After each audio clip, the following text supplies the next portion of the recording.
भारत चीन सीमा गलवान पर हुए झड़प के 3 साल पूरे हो गए हैं, लेकिन भारत और चीन के बीच विवाद खत्म नहीं हुआ है। कई दौर की वार्ता विफल रही है। 3 साल के मौके पर भी कांग्रेस ने मोदी सरकार को घेरा। कांग्रेस नेता राहुल गांधी ने ट्वीट कर अपनी बात कही है।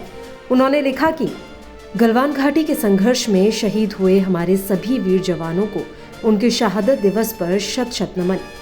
देश की सीमा की रक्षा के लिए उनका दिया सर्वोच्च बलिदान भारत सदैव याद रखेगा। राहुल गांधी के अलावा कांग्रेस महासचिव प्रियंका गांधी ने भी ट्वीट किया।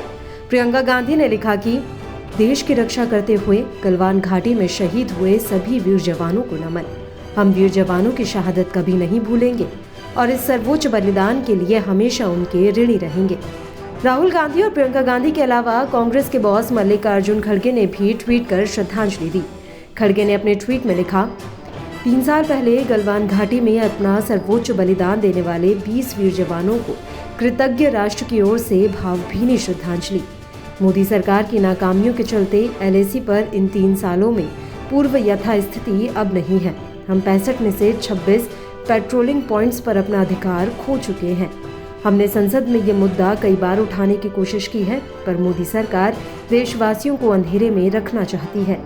गलवान पर मोदी जी की क्लीन चिट की वजह से चीन अपने नापाक इरादों में सफल होता दिख रहा है। यह हमारी राष्ट्रीय सुरक्षा और देश की अखंडता पर गहरा आघात है। मोदी सरकार की लाल आंख धुंधली पड़ गई है, जिस पर उसने चीनी चश्मा पहन रखा है।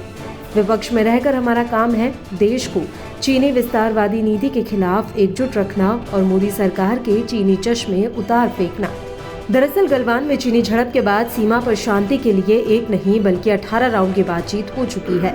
अब तक हो चुकी इन बैठकों में दोनों पक्षों ने व्यापक कूटनीतिक और सैन्य वार्ता के बाद कई क्षेत्रों में डिसएंगेजमेंट को पूरा किया है। बीते 23 अप्रैल को भी दोनों देशों के बीच जो बैठक हुई थी वो कोर कमांडर स्तर की वार्ता थी। इस बैठक में ये सुनिश्चित किया गया था कि पूर्वी लद्दाख में शेष मुद्दों पर जल्द से जल्द स्वीकार्य समाधान निकाला जाएगा, लेकिन अब तक इस पर कोई फाइनल फैसला नहीं लिया गया।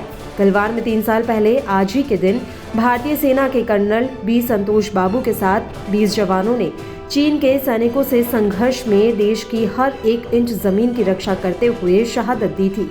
भारतीय सेना के जवानों ने ऐसा पराक्रम दिखाया था कि उसमें 40 से ज्यादा चीन के सैनिकों की जान गई। हालांकि चीन ने अपने 4 जवानों की मौत होने की बात ही स्वीकार की है। गलवान घाटी में चीन की सेना घुसपैठ कर रही थी जब कर्नल संतोष बाबू ने उनको रोका। इस पर चीन के सैनिकों ने हमला किया था, जिसके बाद भारतीय जवानों ने भी पलटवार किया और तब से ही बैठकों का दौर चल रहा है।